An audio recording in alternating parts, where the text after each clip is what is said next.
বাসায় খুব সামনেই এখানে। আর এটা হচ্ছে একটা বিচ, আর এটা হচ্ছে সমুদ্রের একটা পার্ট। সো আমি প্রচুর হেভি জ্যাকেট ট্যাকেট পরে, ভিতরে সোয়েটার 4-5টা লেয়ারের টি শার্ট পরে, নিচে ইনার পরে তারপরে বেরোইছি। মাথা আর মুখ আর হ্যান্ড গ্লাভস তো আছেই, আর মুখের যে পর্দাটা, হিজাবটা সরাই ফেলছি কিছুটা।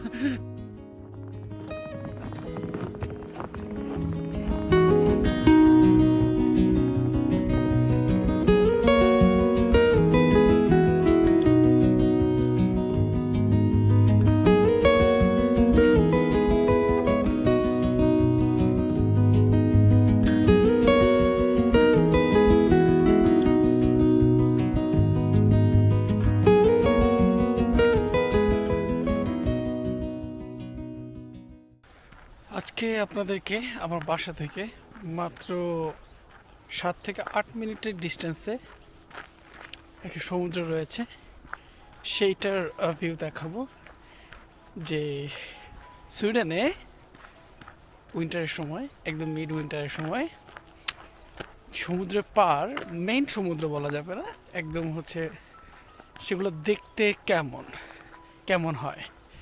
সো এখন এই সমুদ্রের কি অবস্থা সেটা আপনাদেরকে দেখাবো। এখন টেম্পারেচার মোটামুটি হচ্ছে স্বাভাবিক হয়েছে অনেকটাই, আজকে যদি একটু বেশি, -10।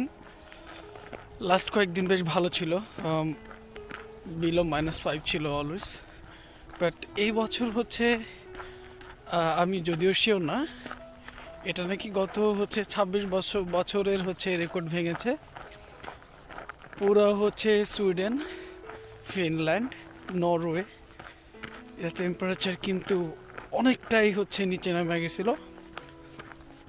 যদি আমরা হচ্ছে স্টকহোমে থাকি, এখানে টেম্পারেচার তুলনামূলকভাবে নর্থের ওদিকের চেয়ে ভালো, তাও এবার হচ্ছে -22, 23, 26 পর্যন্ত দেখেছি এবার ফিল লাইক্স। যেটা হচ্ছে আমার হচ্ছে এটা 3rd উইন্টার, যেটা আমি বিগত 2 উইন্টারে দেখি নাই।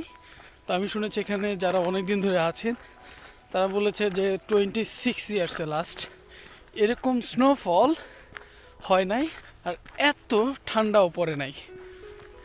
আমি যদি আপনাদেরকে একটু সামনে দেখাই, আসলে সব দিকে একই রকম লাগতেছে, যে সাদা আর সাদা। লাস্ট কয়েকদিনে হচ্ছে বরফ গলে গিয়েছিল, গতকালকে সামান্য স্নোফল হয়েছে। বাট আমি হচ্ছে যদি আজকে থেকে আর 1 সপ্তাহ আগের কিছু দেখাইতে পারতাম আপনাদেরকে, দেন আপনারা বুঝতে পারতেন যে কি অবস্থা ছিল আসলে স্নোর। হ্যাঁ, সত্যি কথা বলতে এবার উইন্টারে, সামারে আমি হচ্ছে প্রায় সন্ধ্যায় এদিকটায় আসতাম।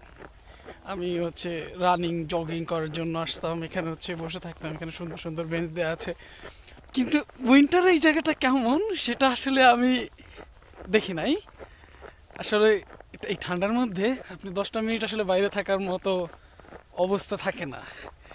এই যে দেখতে পাচ্ছেন, এটা দেখতে হচ্ছে একদম খোলা একটা চত্বর লাগছে। আমি যেখান দিয়ে হাঁটছি এটাও তো আসলে আসলে এটা কোনো খোলা মাঠ না, এটা কিন্তু আসলে সমুদ্র।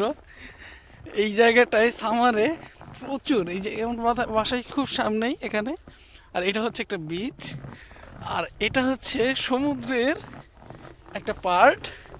এটা কিন্তু ডিরেক্ট সমুদ্রে, কিন্তু অবস্থা, এই যে আমি যে ইয়াটার উপরে হাঁটতেছি, এটা নিচেও কিন্তু প্রচুর পানি ছিল। এখানে আমরা গত সামারে হচ্ছে সুইমিং করেছিলাম।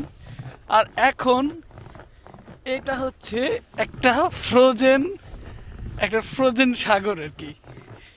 তো আমি নিজেই অবাক হয়েছি, দেখতে অসম্ভব রকম সুন্দর লাগতেছে, মানে insane, to be honest, it's insane. এইখানটায় এতটাই গভীর, আমি লাস্ট সামন আমি হচ্ছে যদিও হচ্ছে ভালো সাঁতার পরে, কিন্তু আমি এখানে নেমে, যেহেতু এটা সমুদ্রের একটা পার্ট, আমি লিটারেলি মানে আমার জন্য কষ্ট হয়ে গেছিলো সাঁতার কাটতে এখান দিয়ে। ভালোই টায়ার, তাড়াতাড়ি আসো, তাড়াতাড়ি তাড়াতাড়ি তাড়াতাড়ি। আর এখন এই জায়গাটা পুরাটা ফ্রোজেন, মানে আনবিলিভেবল, ইনসেইন লেভেলের বরফ। ইটস বিউটিফুল, আবার পাশাপাশি ভাই এখানে টিকে থাকার জন্য এটা আসলে বেশ চ্যালেঞ্জিং এবং দুঃসাধ্য। সো আমি প্রচুর হেভি জ্যাকেট ট্যাকেট পরে, ভিতরে সোয়েটার 4-5টা লেয়ারের টি শার্ট পরে, নিচে ইনার পরে তারপরে বেরোইছি। এই হচ্ছে দিস ইজ সুইডেন। লাস্ট 3টা উইন্টারে আসলে ফ্রোজেন লেক দেখার মতো ওরকম আসলে মানে ভাগ্য হয় নাই। কারণ একটা বছর ছিলাম ইয়াবলেতে হচ্ছে আসলে ওরকম লেক টেক পানি টানি ছিল না। আর গত বছর স্টকহোমে আসছি, এই বছরেও। তো আপনি ওই আগের বাসা থেকে লেক টেক অনেক দূরে ছিল, যে কারণে হচ্ছে যে গিয়ে দেখবো ওইটা হয় নাই। কারণ আপনি উইন্টারে কেউই আসলে 10-15 মিনিটও আসলে বাইরে কেউ থাকতে চায় না, আসলে এটা ইটস নট পসিবল। বিকজ আপনি বুঝতেই পারেন যে -13, 14, 15, 20-এর মধ্যে বাইরে মানে খুবই ডিফিকাল্ট সার্ভাইভ করা, আপনি যত ভারী কাপড় চোপড়ই পরেন না কেন। আর আমরা তো হচ্ছে যারা আউটসাইডার, আমাদের জন্য আরও বেশি ডিফিকাল্ট। এই বছর যেহেতু আমার এই বাসাটা সমুদ্রের একদম কাছে, আর to be honest I had no idea যে আসলে আমি শুনেছি যে লেক ফ্রোজেন হয় এখানে, যে এই সমুদ্রের যে পার্টগুলা সেগুলো যে আসলে এরকম ফ্রোজেন হয়ে যায়, সেটা আসলে আমার আইডিয়া ছিল না। তো আমার কিউরিওসিটি থেকে আজকে আসা। তো আমি ভাবছিলাম যে যদিও 5 থেকে 6 মিনিট ওয়াকিং ডিস্টেন্স আমার বাসা থেকে, বাট এই দিকটা আমাদের আসা হয় না। আজকে এসে মানে আমি অনেক এক্সাইটেড আসলে। আর আমি হচ্ছে ওয়েদার ফোরকাস্ট দেখে আসছিলাম যে এখন হচ্ছে একটু লাইট থাকবে, দেখতেই পাচ্ছেন বেশ লাইট। উইন্টারে কিন্তু এখানে আসলে মানে সারাদিনটা 24 ঘন্টা কাইন্ড অফ রাত, বিকজ এখানে সূর্য খুব একটা দেখা যায় না। তো আজকে আমি দেখে আসছি, আজকে আমার ডে অফ ছিল, আর কাজের তো প্রেশার আছে, যে কারণে আসলে এটা আরেকটা অন্যতম মেইন কারণ যে আসলে কোথাও বের হওয়া হয় না। সাফোকেটিং হচ্ছে। আমি আমার ফেসটা দেখাই, আমি এইভাবে আমার মাথা আর মুখ আর হ্যান্ড গ্লাস তো আছেই, এগুলো আটকা আমি হচ্ছে হাঁটতেছি। তো আমাকে আসলে কাইন্ড অফ টেররিস্টের মতো লাগতেছে, I know, but I have no other option. Anyway আমি আরও 10-15 মিনিট হাঁটতে চাই, বিকজ সামনে থেকে এটার যে ভিউ, এটা ইনসেইন লেভেলের ভিউ। এখান থেকে আমি আপনাদেরকে কিছুটা দেখাতে পারবো, আই হোপ। নাও আপনারা বুঝতে পারবেন যেটা আসলে কত বড় সমুদ্র। এই হচ্ছে আমার হাতের এই সামনে অনেক ওয়াইড, কিন্তু এখানে আমার ক্যামেরা কত দেখা যাচ্ছে না, এই সাইডটা ন্যারো। আর এখানে হচ্ছে ছোট্ট একটা আইল্যান্ড, এখানে আসলে 2-3টা ঘরও আছে। এই যে এটা একটা বড় আইল্যান্ড, এটার নাম হচ্ছে ইকিয়েরো। সামনের ওটা হচ্ছে ভরভি। আর এই আইল্যান্ড হচ্ছে, এটার আমার নাম জানা নাই, আমি কখনো যাওয়া হয় নাই, বাট ওইটা ইকিয়েরোতে আমি গিয়েছি, এটা অনেক বড়। ভরভিতেও গিয়েছি বলছি। সামনে হচ্ছে নোর্সবরি। তো এই যে জায়গাটা দেখতে পাচ্ছেন সামনে, আপনার যত যাবেন তত ওয়াইড। প্রচুর স্লিপ কাটতেছে, আমি আসলে একটু ভয় লাগতেছে যে পরে টরে গেলে কিন্তু খবর আছে।